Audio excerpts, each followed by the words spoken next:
je veux revenir vers la raison qui m'a poussé vers M. Axas. C'est que j'ai eu le plaisir donc d'échanger avec lui par rapport à un bouquin qu'il a édité et qui se rapporte au coaching. Donc, c'est un bouquin par lequel il apporte un angle de vue, je ne vais pas rentrer bien sûr dans le détail, mais un angle de vue pour aller droit vers un peu les solutions sur lesquelles, ou une des solutions, il s'est penché donc dans son bouquin sur une de ces solutions. Donc, je souhaite l'homme du terrain, et j'ai beaucoup apprécié le 70%. Donc, nous avons appris effectivement de cette manière. Alors là, de la faculté de médecine Mariana, on n'a apporté que 10%. Hein. Donc, voilà, notre ami Axas, il va nous parler de son angle d'attaque pour qu'on puisse voir le professionnel production, ingénieur, qui va nous parler justement en tant qu'utilisateur de ses compétences. À vous la parole, Axas. Oui, bonsoir, mesdames et messieurs, heureux d'être parmi vous ce soir. Je suis très content parce que d'abord je suis entre une équipe très intéressante, hautement intéressante. Et deuxièmement, le sujet m'intéresse beaucoup parce que j'ai déjà fait un travail là-dessus. Et M. Peretti m'a conforté dans son exposé parce que j'ai vu dans le 4e risque que vous avez cité, c'est justement le travail que je vais vous dire. Parce que vous avez dit que dans la formation d'une personne, 10% c'est côté théorique, 20% c'est côté partage, 70% c'est l'opérationnel. C'est ça, M. Peretti, c'est ça ce que vous avez dit dans le 4e risque. Donc justement, je vais vous exposer mon petit travail parce que j'ai vu que nous avons la chose qui m'a interpellé.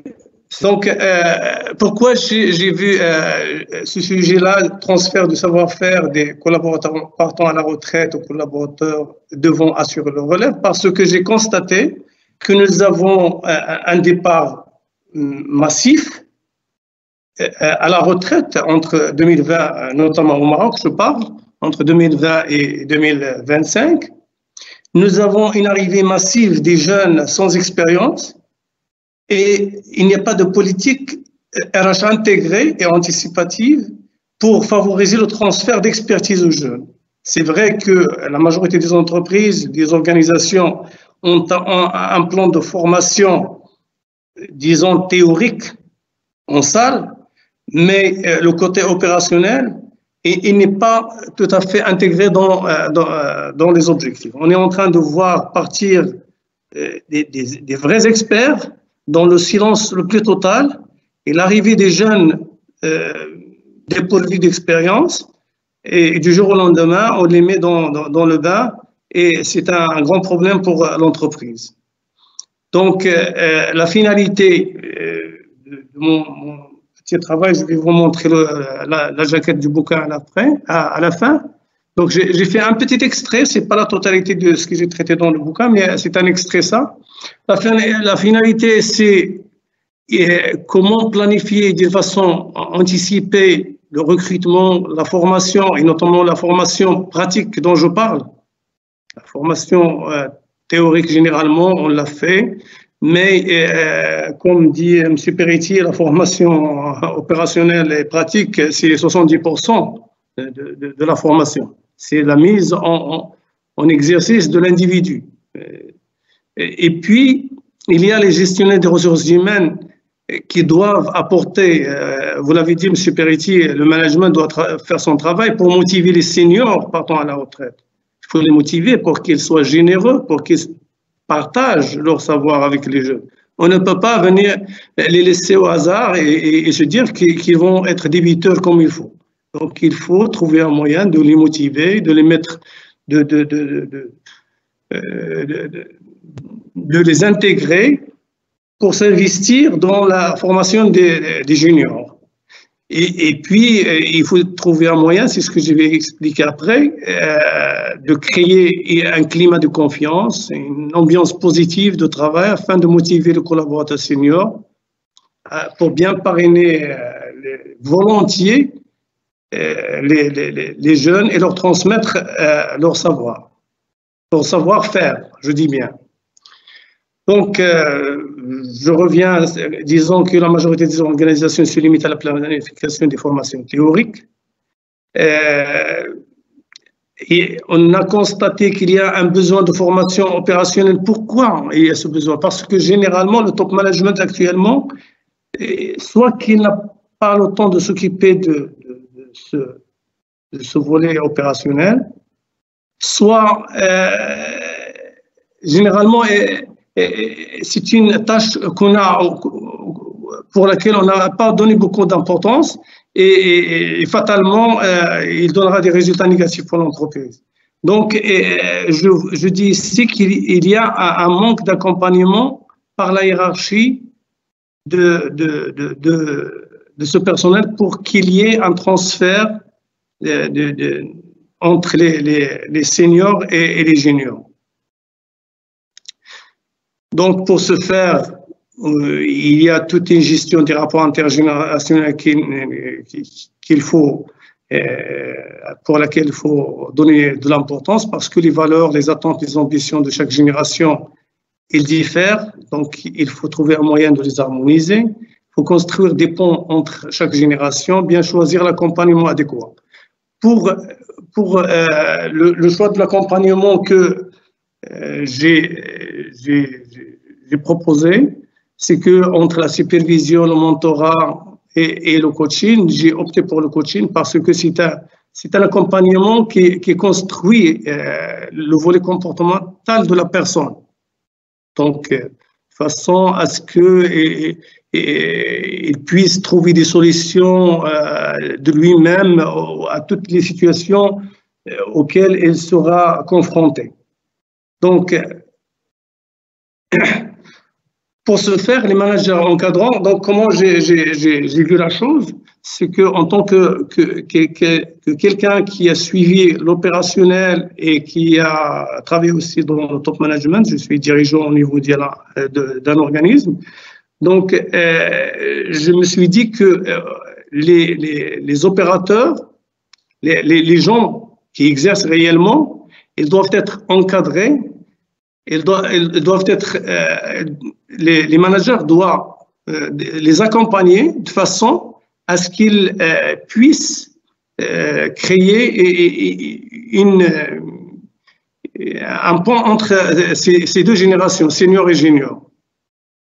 Donc, mais le problème, c'est que le problème qui se pose, c'est que ces managers, généralement, ce sont des dirigeants. Ils sont formés sur le quoi faire, c'est-à-dire sur la production. Et j'ai constaté qu'ils doivent, pour qu'ils puissent accompagner convenablement ces deux générations, dont je parlais, les générations partant à la retraite et les jeunes qui arrivent, il faut former ces managers, ces managers encadrants sur le volet comportemental. Et j'ai proposé à la fin un certain nombre de thèmes sur lesquels il faut les former. Donc, dans le bouquin, j'ai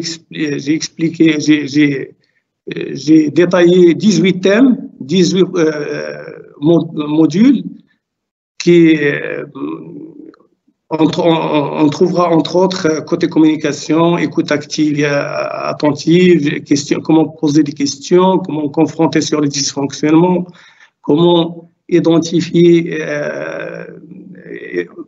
comment étudier les schémas identitaires d'un individu, la gestion des émotions, la manière de faire progresser un collaborateur, les différents types de délégations, comment obtenir un engagement d'un collaborateur, comment assurer un arbitrage convaincant et bienveillant. Tous ces modules-là, il faut former les managers qui sont censés accompagner les personnes dont je parle, les opérationnels, il faut les former pour qu'ils puissent faire leur travail de coach. Parce que le manager actuellement, il doit porter la casquette, la double casquette de dirigeant qui suit la production et de coach qui montre comment faire et qui essaie de traiter la chose dans son volet comportemental. Bon, ici, c'est la jaquette du livre dont je vous ai parlé. Donc, c'est le coaching au service du transfert du savoir-faire avec une petite fiche de présentation. Il y a aussi un autre point sur lequel je me suis penché dans ce livre, dans ce petit bouquin, c'est que la mémoire de l'entreprise, il y a cette formation des opérationnels, c'est-à-dire transfert de savoir-faire, des pratiques, des bonnes pratiques entre les anciens et les nouveaux, mais il y a aussi la préservation de la mémoire de l'entreprise. Il y a un point que j'ai soulevé ici qui est d'une importance capitale, c'est que généralement l'entreprise, elle fait appel à des consultants, à des conseils, à des études de conseil pour des problématiques particulières.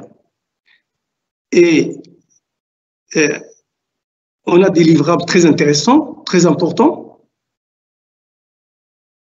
Malheureusement, on ne capitalise pas sur le contenu de ces livrables pour les exploiter pour des structures transversales ou tout simplement pour les mettre dans une base de données pour l'ingénierie de formation, des futures formations, etc. Donc, c'est un point que j'ai souligné ici, la majorité des entreprises ne le font pas, et pourtant, nous avons des milliers d'études de conseils qui nous donnent un travail colossal, très intéressant, sur lequel on ne capitalise pas. Voilà, j'ai donné un petit aperçu, j'ai tardé un petit peu sur le sujet. J'ai donné un petit aperçu de ce que j'ai traité dans ce livre. Et voilà, M. Saïd, merci à vous, merci aux assistants. Merci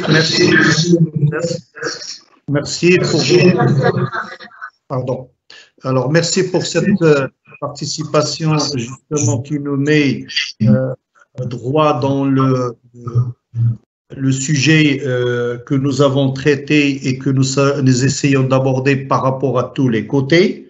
Cette mise en valeur, je dirais, de l'aspect comportemental, cette mise en valeur de la volonté d'ailleurs de la personne qui s'apprête à partir, parce qu'on a l'impression que tout le monde il est quelque part dans cette posture, mais il faut savoir valoriser, et des fois lorsque pour des raisons quelconques on n'arrive pas justement à valoriser à leur juste valeur les personnes qui s'apprêtent au départ, donc on risque justement de ne pas entraîner ce volet-là.